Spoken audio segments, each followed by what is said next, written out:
Welcome to class 10th mathematics. आज हम लोग कोऑर्डिनेट ज्योमेट्री के अंतर्गत सेक्शन फार्मूला देखेंगे। सेक्शन फार्मूला क्या मीनिंग है सेक्शन फार्मूला का? जैसे मान लो कि ए बी एक लाइन सेगमेंट है। Say A B is a line segment of 5 centimeter, of length 5 centimeter, and C is a point on AB such that AC is equal to 3 and CB is equal to 2। तब हम कहते हैं कि line segment AB is divided by C in the ratio 3:2। AB कोई line segment है जिसकी लंबाई 5 centimetre है। AB पर कोई पॉइंट C है, इस तरह सी है कि AC की लंबाई 3 और BC की लंबाई 2, तो हम कहेंगे कि AC और CB का जो रेशियो है यानी AB line segment is divided by point C in the ratio 3:2 internally. ऐसा नहीं कि एक्सटर्नली डिवीजन हो रहा है। That is AC is to CB is equal to 3:2।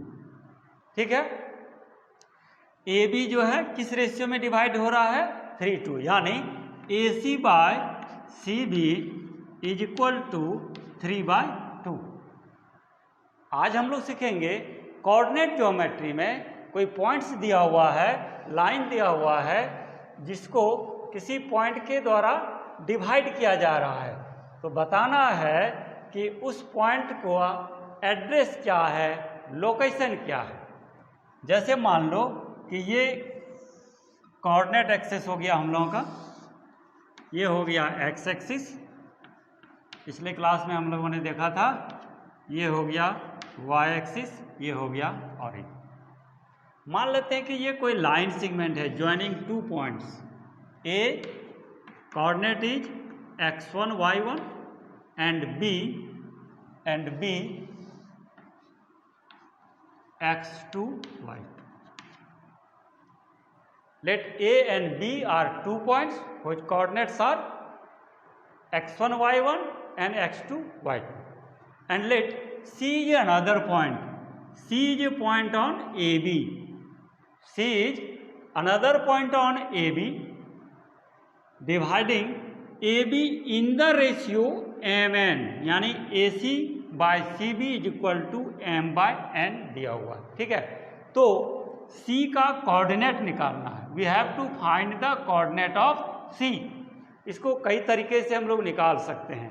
अगर हम सीधे यहां से लंब ड्रॉ करके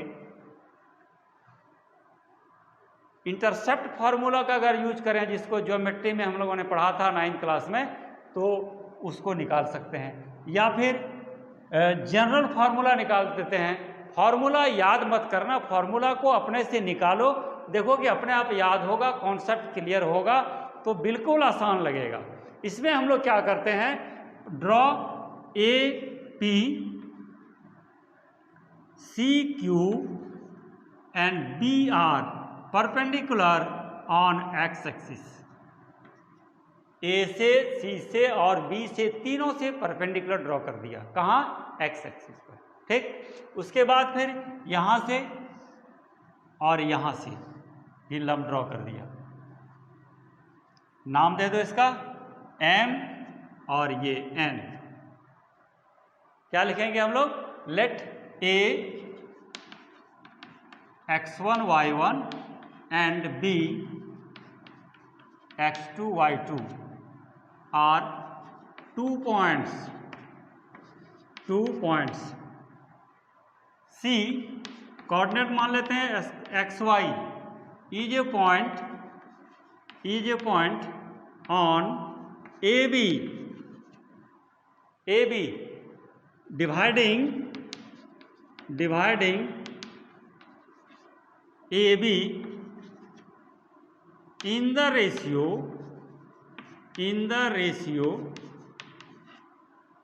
AC is to CB, that is M is to N मान लेते हैं इसको।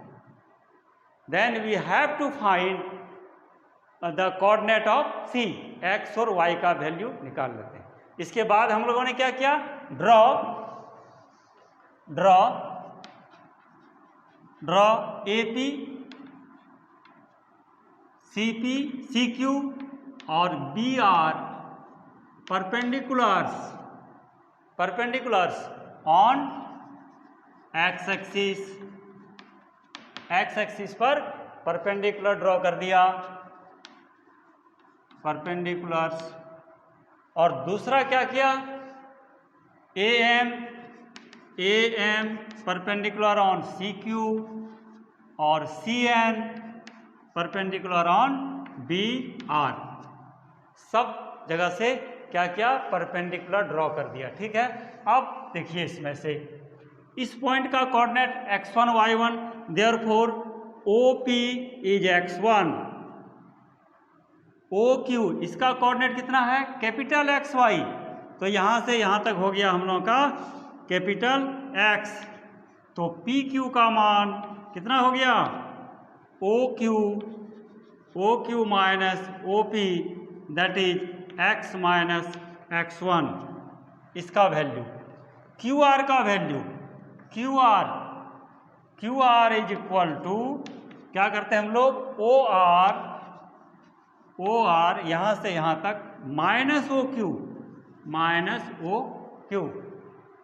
OR इज यहां से यहां तक, that is distance of this point from y axis, that is x2 minus x1, sorry x2 minus ये x, कैपिटल X, क्योंकि इस C का कोऑर्डिनेट कितना है हम लोगों का, C का कोऑर्डिनेट है XY। ठीक है, अब आते हैं इसकी लंबाई निकालते हैं। यहां से यहां तक ये हो गया, यहां से यहां तक ये हो गया हम लोग का y1, यानी ये y1, और distance of this point from x axis, that is height of this point from x axis, यहां से यहां तक y और यहां से यहां तक y1, तो ये CM का मान, CM is equal to y minus y1, ये टोटल हो गया y और ये हो गया y1, तो ये हो जाएगा y माइनस y1। और उसके बाद BN इज इक्वल टू यहां से यहां तक NR CQ के बराबर, तो CQ y है, कैपिटल Y, और यहां से यहां तक है y2, तो BN का मान y2 माइनस y। ठीक है, अब इस ट्रायंगल का ये निकल गया, यानी ये निकल गया तो ये निकल गया, फिर ये मतलब ये, उसके बाद ये भी निकाल लिया और ये भी निकाल लिया। अब इस दोनों ट्रायंगल के बारे में देखो, ये राइट एंगल, ये भी राइट एंगल, और ये सभी लाइन जो है, कोई लाइन जो है इस तरह का परपेंडिकुलर है, तो all the 3 lines are parallel, क्योंकि सब परपेंडिकुलर है तो पैरेलल होगा, तो ये जो लाइन है, ये और ये तीनों लाइन पैरेलल है, और ये क्या है हम लोग का, ट्रांसवर्सल लाइन है, इसलिए ये एंगल और ये एंगल क्या हो जाएगा, कॉरस्पॉन्डिंग एंगल, इक्वल होगा। उसी तरह ये और ये इक्वल होगा, यानी these two triangles CAM and BCN are equiangular, यानी एक का तीनों एंगल दूसरे ट्रायंगल के तीनों एंगल के बराबर है, तो ट्रायंगल क्या हो जाएगा, सिमिलर हो जाएगा। ठीक है, ट्रायंगल क्या हो जाएगा हम लोगों का, सिमिलर। यहाँ क्या लिखेंगे, सिंस ट्रायंगल ACM या AMC similar to triangle CNB, कौन सा क्राइटेरिया हो जाएगा, AA सिमिलरिटी। ठीक है, अब जब सिमिलर हो गया तो साइड्स क्या हो जाएगा, प्रोपोर्शनल, यानी AM यहाँ A है, AM divided by CN is equal to MC, ये MC divided by NB is equal to AC divided by BC, क्योंकि if triangles are similar then their sides will be proportional. अब A M B M सबका value put करते हैं। A M का value P Q के बराबर, यानी A M x minus x one divided by C N ये Q R का value x to minus capital x, M C मतलब ये हो गया y minus y one divided by N B का हो गया y2 माइनस वाई, और AC को हम लोगों ने m माना है और इसको n। बस हो गया। अब क्या करते हैं, इसको लेकर चलेंगे तो y का वैल्यू निकलेगा, इसको लेकर चलेंगे इसको और इसको तो x का वैल्यू निकलेगा। ठीक है, अब हम लोग इसको सिंप्लीफाई करते हैं थोड़ा। That is x minus x one divided by x2 minus x is equal to m by n, या फिर इसको इधर से लिख सकते हैं हम लोग y minus y one divided by y2 minus y is equal to m by n। Simplify कर देते हैं इसको हम लोग। इसको यहां से मल्टीप्लाई किया, n x minus x one is equal to m x2 minus x, n x minus n x1 is equal to m x2 minus m x। x को इधर कर देते हैं capital X plus m x, ये इधर shift हो गया n x1 m x2, x common ले लेते हैं n minus m is equal to n x1 plus m x2। Therefore x is equal to, इसको पहले लिख देते हैं m x2 plus n x1 divided by n plus m, that is m plus n। ये हो गया। This is required coordinate of point C। जब इसको लेके चलेंगे हम लोग तो इसी तरह सिमिलरली सिंप्लीफाई करेंगे तो y इज इक्वल टू आएगा हम लोगों का my2 plus ny1 divided by m plus n।